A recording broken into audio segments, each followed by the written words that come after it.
নমস্কাৰ বন্ধুসকল, welcome to my YouTube channel পাৰ্থমেছলৈ। আজিৰ এই ভিডিঅ'টি যুৱতী আৰু মহিলাসকলৰ বাবে এটা গুৰুত্বপূৰ্ণ ভিডিঅ'। তেওঁলোকে স্বাৱলম্বী হোৱাৰ এটা অপৰচুনিটি। কোনসকলে লাভ কৰিব এই অপৰচুনিটি, কেনেদৰে লাভ কৰিব এই অপৰচুনিটি সবিশেষ জানিব পাৰিব আজিৰ এই ভিডিঅ'টোৰ যোগেদি। সেইবাবে ভিডিঅ'টো স্কিপ নকৰাকৈ কাইণ্ডলি সম্পূৰ্ণ চাব। আৰু যদি নতুনকৈ আহিছে ইউটিউব চেনেলটিলৈ, আপোনালোকক এটা অনুৰোধ কৰিম, মোৰ ভিডিঅ'টি চোৱাৰ পাছত আপোনালোকৰ যদি ভিডিঅ'টি ভাল লাগে আৰু আগন্তুক দিনতো মোৰ ভিডিঅ'সমূহ চাব বিচাৰে, তেনেহ'লে কাইণ্ডলি এই ইউটিউব চেনেলটি ছাবস্ক্ৰাইব কৰি ল'ব যদিহে এতিয়ালৈকে ছাবস্ক্ৰাইব কৰা নাই, আৰু লগত থকা বেল আইকনটি প্ৰেছ কৰি ল'ব। আৰু সকলো ভিউৱাৰ্ছক এটাই অনুৰোধ কৰিম, মোৰ ভিডিঅ'টি চোৱাৰ পাছত আপোনালোকৰ যদি ভিডিঅ'টি ভাল লাগে, কাইণ্ডলি লাইক এটা দিবলৈ নাপাহৰিব, কিয়নো আপোনালোকে দিয়া এটা লাইক মোৰ বাবে অতিকৈ গুৰুত্বপূৰ্ণ হয়।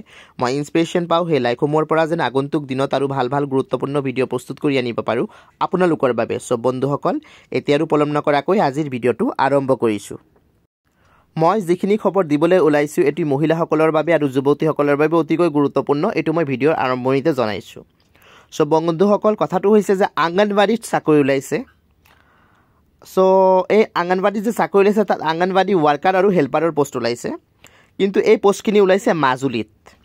Office of the child development project officer উজনি মাজুলী ICDS মাজুলীৰ পৰা ৰিক্ৰুটমেণ্টটো ওলাইছে। আৰু ইয়াত এপ্লাই কৰাৰ অন্তিম তাৰিখ হৈছে 18 জানুৱাৰী 2025।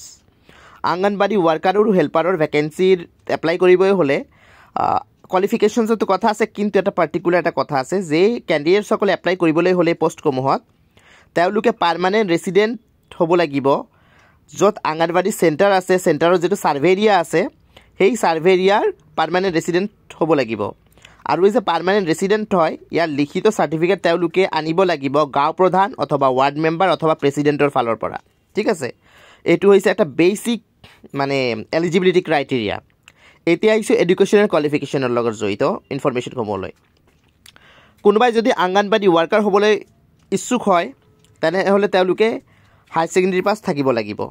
যদি সেই পাৰ্টিকুলাৰ এৰিয়াত যদি হাই ছেকেণ্ডেৰী পাছ কোনো কেণ্ডিডেট নাথাকে, তেনেহ'লে মেট্ৰিক পাছ অথবা AHM পাছ কেণ্ডিডেটসকলে তাত এপ্লাই কৰিব পাৰিব।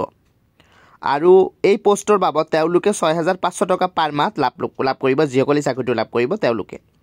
আৰু আংগনবাড়ী হেল্পাৰ হ'বলৈ হ'লে মেট্ৰিক পাছ অথবা AHM পাছ কেণ্ডিডেট থাকিব লাগিব। যদি সেই পাৰ্টিকুলাৰ এৰিয়াত মেট্ৰিক পাছ অথবা AHM পাছ কেণ্ডিডেট নাথাকে, তেনেহ'লে ক্লাছ 9 পাছ কৰাসকলেও তাত এপ্লাই কৰিব পাৰিব, এলিজিবল হ'ব। আৰু এই পোষ্ট যিসকলে লাভ কৰিব আংগনবাড়ী হেল্পাৰত, তেওঁলোকে প্ৰতি মাহত 3,250 টকা লাভ কৰিব। আৰু তেওঁলোকৰ বয়স 18ৰ পৰা 44 ইয়াৰ্ছৰ ভিতৰত হ'ব লাগিব 5 জানুৱাৰী 2025লৈ। আৰু আপোনালোকে ইয়াৰ বাবদ কি কৰিব লাগিব, এপ্লিকেশ্যন ফৰ্মখিনি সেই অফিচৰ পৰা কালেক্ট কৰিব লাগিব। তাৰপাছত এপ্লিকেশ্যন ফৰ্মখিনি ধুনীয়াকৈ ফিল আপ কৰি গোটেইখিনি ডকুমেণ্ট সংলগ্ন কৰি সেইটো অফিচত ছাবমিট কৰিব লাগিব 18 জানুৱাৰীৰ ভিতৰত।